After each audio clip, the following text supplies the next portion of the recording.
প্রশাসন যদি সদর্থক ভূমিকা না নেয় এবং সিংহারন নদীকে তার পুরনো অবস্থায় ফিরিয়ে না আনে, তাহলে আগামী দিনে আমরা আরো বড় আন্দোলন করতে বাধ্য হব।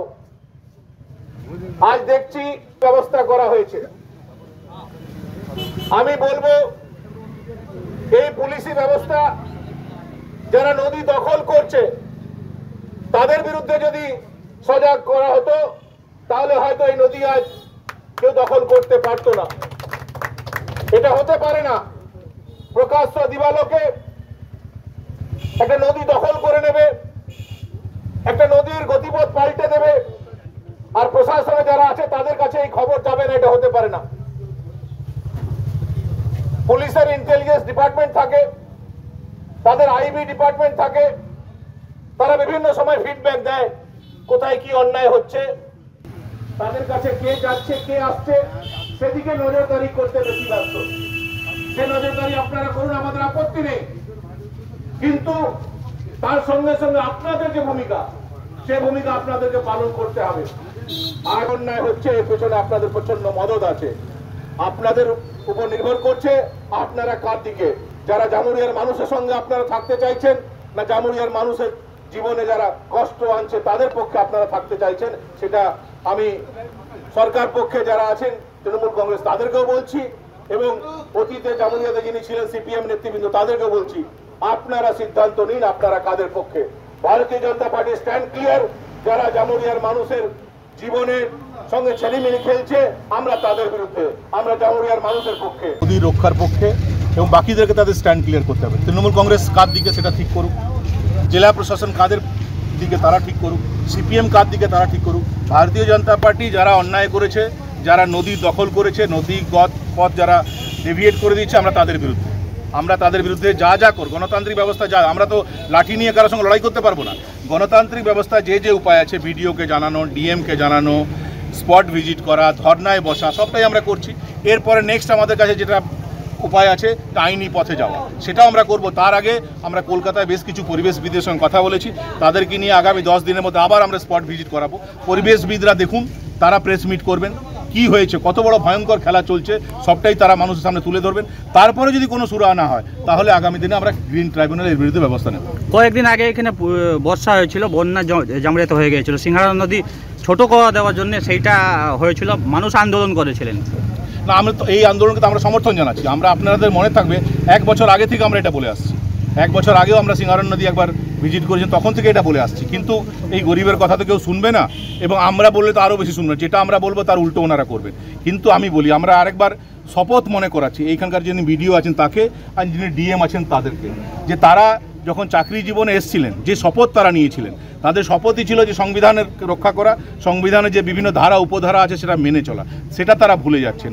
তারা তৃণমূল কংগ্রেসের নেতারা কি বলছে, বা বড় বড় অসাধু শিল্প আসুক, আমাদের আপত্তি নেই, হাজার হাজার ছেলেদের চাকরি হোক, আমাদের আপত্তি নেই, কিন্তু শিল্প তৈরি করতে গেলে যে গাইডলাইন সেটা তো মেনে চলতে হবে। আপনি শিল্প তৈরি করবেন, আপনি আপনার মুনাফা আরও বাড়ান, আমাদের আপত্তি নেই, পরিশ্রমের বদলে বাড়ান না, আমাদের আপত্তি নেই, কিন্তু আপনার মুনাফা বাড়াতে গিয়ে একটা নদী ধ্বংস হয়ে যাবে, একটা নদীর গতিপথ আপনি পাল্টে দেবেন, এবং এলাকার মানুষের জীবনে দুঃখ কষ্ট বেদনা নেমে আসবে, এটা তো আমরা মেনে নিতে পারি না।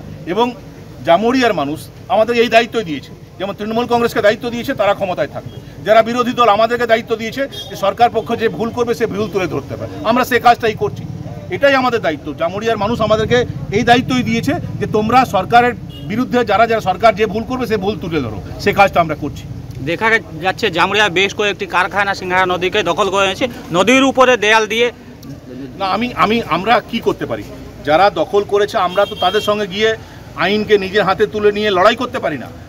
আমাদের কাছে উপায় কী আছে? আমাদের উপায় আছে ডিস্ট্রিক্ট অ্যাডমিনিস্ট্রেশনের ইউনিট হলো বিডিওকে জানানো, ডিএমকে জানানো, এরপর জনগণকে সচেতন করা, বিভিন্ন গণতান্ত্রিক ব্যবস্থা যে আন্দোলন আছে সে আন্দোলন করা, সেই আন্দোলনগুলো আমরা করছি। আগামী দিনে এই সমস্ত আন্দোলনের পরেও যদি কোনো ব্যবস্থা না হয় তাহলে লাস্ট উপায় থাকবে পশ্চিমবঙ্গে যেটা শেষ উপায় আছে আইনের আশ্রয় নেওয়া। আমি একবার ইনকোয়ারি করতে চাই, ওটা দেখবো, তারপর কিছু একটা দীর্ঘদিন ধরে তো সমস্যা, এরকম বিক্ষোভ আন্দোলন দীর্ঘদিন ধরে চলছে, তো কি মনে করছেন আপনারা বিষয়টা এখনো পর্যন্ত লক্ষ্য করেননি?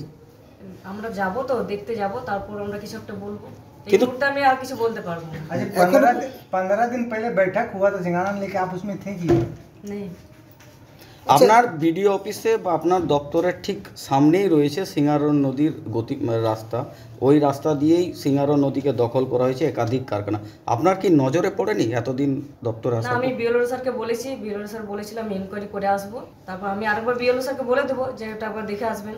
আমার ভূমি কর্মদক্ষ আছে, ওনাকেও আমি ডাকবো। বেশ কয়েকটা কলকারখানা এখানে নদীকে ঘিরে নিজেদের কারখানা গড়ে তুলেছে, তো সেগুলো নিয়ে আপনারা কিছু ব্যবস্থা গ্রহণ করেছেন? বা কি পদক্ষেপ থাকতে ওটা পারে? বিডিও স্যার বলতে পারবে। না কি পদক্ষেপ হবে? আপনার তো কিছু পদক্ষেপ থাকবে। আমি এই মুহূর্তে কিছু বলতে পারবো না। না আপনি তো দপ্তরে আছেন সভাপতি, আপনার তো এই বিষয়গুলো কি জানিয়েছে আপনাদের কেউ? এটা নিয়ে কেউ কোথাও আপনাদের লিখিতভাবে না, অভিযোগ করেছে? লিখিতভাবে কেউ কিছু দেয়নি। কেউ দেননি।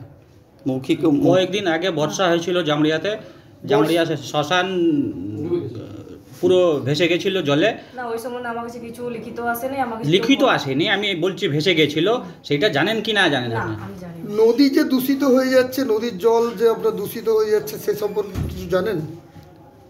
এই পাশেই আপনার বিডিও অফিসের ঠিক লাগোয়া অংশে। না, আমি ওখানে কোনোদিন যাইনি বা দেখিও নাই। আচ্ছা, যদি এই ধরনের অভিযোগ আপনার কাছে আসে তাহলে কি ব্যবস্থা নেবেন? ব্যবস্থা নেওয়া আমি দেখবো, তারপর ওই সিচুয়েশনটা দেখবো যে আমি কি মানে হয়ে আছে ওখানটা যাবো, তারপর দেখে কিছু বলবো। আমি এই মুহূর্তে কিছু বলতে পারবো না। আর একটা প্রশ্ন হচ্ছে নদী কি দখল করা যেতে পারে আইনগতভাবে? না, কেন যাবে? ওটা তো আমাদের খাস জমির মধ্যে পড়ছে, সরকারি এরিয়া পড়ছে, কেন দখল করতে পারবে? সেটা বিএলও স্যার দেখে নেবে। যদি দখল করা হয় আছে, সে তো আমাদের বিএলও স্যার আছে। যদি কেউ দখল করে নিয়েছে নদীর জমি, তাইলে কি পদক্ষেপ নেবেন আপনারা? সেটা আমার বিএলও স্যারকে আমি একবার আলোচনা করবো, তারপর আমি বলবো এটা। আমাদের কাছে বিভিন্ন সংগঠন বা রাজনৈতিক দল থেকে বিভিন্ন তারা এসেছে, ওদের বক্তব্য ছিল যে নদী সংক্রান্ত। তো আমরা সেই নিয়ে মাসখানেক আগে একটা মিটিংও করেছি, পঞ্চায়েত সমিতি সবাই যারা ছিল এবং স্থানীয় যে যারা নাকি ইন্ডাস্ট্রি যারা ছিলেন তাদেরকে নিয়ে মিটিংটা করা হয়েছিল এবং তাদেরকে আমরা বলে দিয়েছি যে সেখান থেকে মানে ইন্ডাস্ট্রিয়াল ওয়েস্ট যাতে জলের মধ্যে ডাইরেক্টলি না ফেলে বা এনক্রোচমেন্ট যেন না থাকে, পাশাপাশি ওদেরকে পরিবেশ বান্ধব করার জন্য বৃক্ষরোপণের জন্য আমরা ওদেরকে সাজেস্ট করি। বেশ কয়েকটা কলকারখানা তাদের মানে জমি এই সিঙ্গারা নদীকে ঘিরে বানিয়ে দিয়েছে। সেটাও নিয়ে আলোচনা হয়েছে। আমি এবারে যা পরবর্তী পদক্ষেপের ব্যাপারে আমরা ঊর্ধ্বতন কর্তৃপক্ষকে জানাবো। স্যার একটা প্রশ্ন হচ্ছে যে নদী কি দখল করা যেতে পারে? অজয় নদের পাড় ঘিরে চুপ না। এই প্রশ্নটা আমাদের এইখানে যেটা যে সমস্যাটা সেটা আমি ঊর্ধ্বতন কর্তৃপক্ষকে জানিয়েছি। না সিঙ্গারন নদী কি দখল করা যেতে পারে? নদীকে কোনোদিন কেউ দখল করতে পারি কিনা আমার সেটা জানা নেই, ওটা তুমি